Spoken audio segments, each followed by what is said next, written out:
High high রে, মাল তো বেহাতের হয়ে গেছে। আজকে কিছু তো দেয় আমার আল্লাহ জানে। रुको जरा सबर গাড়ি তো करो। ভালো না। স্যার এই মাল দিয়ে আমরা কাটছি। আচ্ছা হুকেছে মনে হয় দিতেছি না। আর এই মাল দিয়ে আমরা আধা কাটছি। কিরে এটা মালর এই অবস্থা তো স্যার এটা বানাইছে কাটা কারিগর কারিগর কাটা আরেটা দে ও কারিগর এ কারিগর। আসসালামু আলাইকুম। ওয়ালাইকুম সালাম। এটা মাল কিটা বানাইছ? এটা দেখা আছে খাইতে এমনি কেন? আমি কিটা টেয়া দিই না। দেখা তো দেন ঠিক আছে, কিন্তু মাটি তো ভালো না। মাটি দিয়ে যে মাল বানাইছি ফরমার মাটি ধরে তোর আগে আর বেটাইতে বানাই গেছে নাম কারিগর। মানে যে এর আগের মাল তো আমার- এরকম বেগ আছে রে ম্যানেজার এটা কিটা টাকা তো না তুমি মাল দেখো না হ্যাঁ?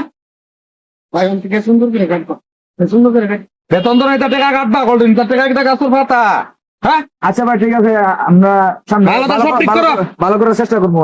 সব মাল ঠিক করো এখন। আমি তো কাটছি আচ্ছা ঠিক আছে। আরে শালার মাটির সমস্যা, ঘুষ এখন কারি করে। কি জামানায় পড়লাম, নিজের ঘুষ কেউ দেখে না, গরিবের বিচার নাই।